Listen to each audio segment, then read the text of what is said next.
Axlerod with Open Hood was easily one of the most anticipated re-releases of 2023, and in a year that brought back Vladimir Trunkov, Tubbs Pacer, Todd the Pizza Planet Truck, and Fair Game, that's certainly saying something. But Miles Axlerod with Open Hood is kind of in a league of his own, because he was originally a chase release in 2013, meaning that he was basically a glorified limited edition who, by Mattel's own rules and logic, was not allowed to be re-released.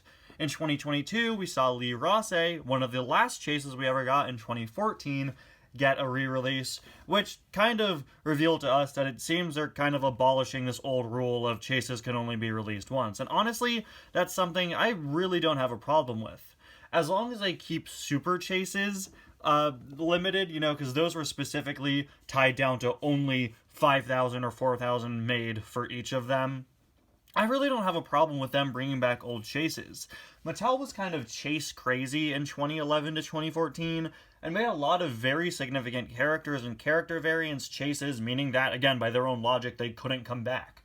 Cars like Radiator Springs Ramon, who really deserve re-releases, just couldn't get one because of some rules that Mattel made up. So, seeing us get some old chases come back, especially now that it's been, a decade since they stopped doing chases, I think that's really great. And Miles Axlerod with Open Hood is a car I've wanted for a very long time, so getting him back with a re-release is absolutely incredible. There's just one problem. I've heard from other collectors and friends of mine that his hood apparently does not stay up on this release. And just by looking at him in the packaging, yeah, it seems that may very well be the case. Let's find out. Hello everybody, and welcome back to another review. Today, we're finally going to be taking a look at the 2023 re-release of Miles Axlerod with Open Hood. I had to get this one online. I found him online a few weeks before Christmas, so I just had him be delivered as a Christmas gift.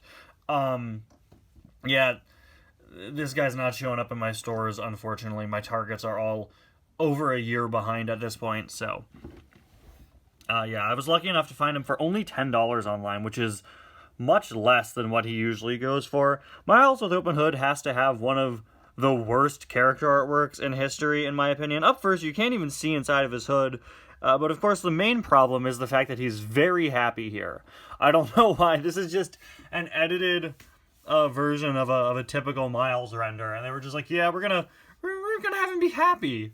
I don't know why. The whole point is that he's been defeated here. It's captured beautifully on the diecast itself, but whatever. As seen in Cars 2, we've got Miles and Francesco and Mark Wilson right over there. Jeff Gorvette, Suki, and Raul. Now let's get this guy out of the package here.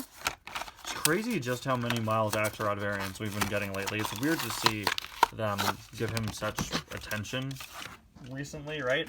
Anyway, one really funny thing about this guy is the fact that you can see they made sort of an outcropping in the bubble here to hold the hood up in the packaging. Yeah, it doesn't stay up. Yep.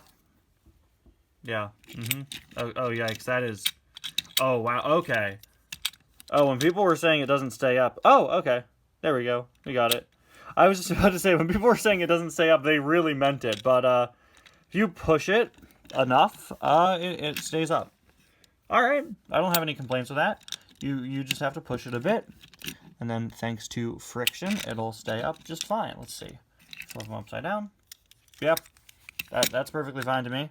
A little bit looser than I would have liked, because again, you do have to push. I'm not sure if that was the case on the original, but yeah, I would have liked it to not have to be, you do have to go up pretty high to get it to stay there. Like, I don't know. I'd like to display him with the hood up, but I don't want to display him like this. You can't even see his eyes. So if it could, stop, here, that would be nice. But then again, I think this is probably the most movie accurate. But yeah, with the hood down, you can see he's molded pretty much like your typical Miles Axlerod here, except with a little sliced out part for the hood, of course. Pretty interesting to see. He has slightly different coloration than other Thailand Miles, which is very different from the original Miles, whose solar panels are, I believe, a bit inaccurate in terms of color. But here you can see the solar panels just keep getting darker and darker for some reason.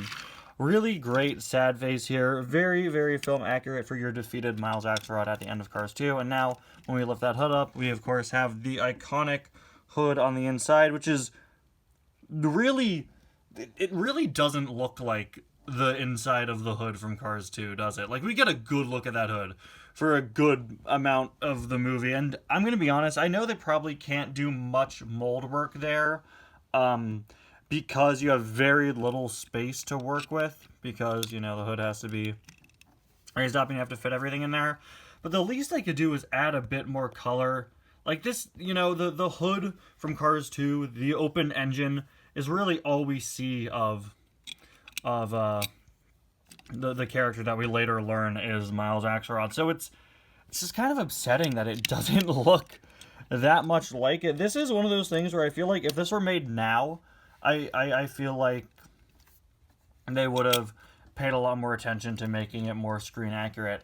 And that's nothing against 2013 cars. We got a lot of very accurate cars back in 2013, some really great ones, but something like that, I feel like now in a post-Precision Series world, they definitely know how to do a car with an opening hood better. But I mean, for what it's worth, the hood opens, it stays there if you stick it there, and he does have a hood inside. He does have an engine inside, I guess. That's the hood, not the engine.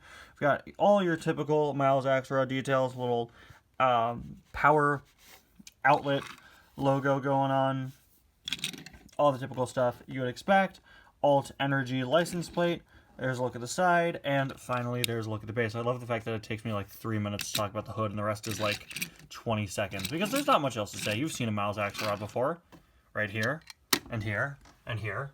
This one doesn't have a face, but can confirm, still is Miles Axlerod.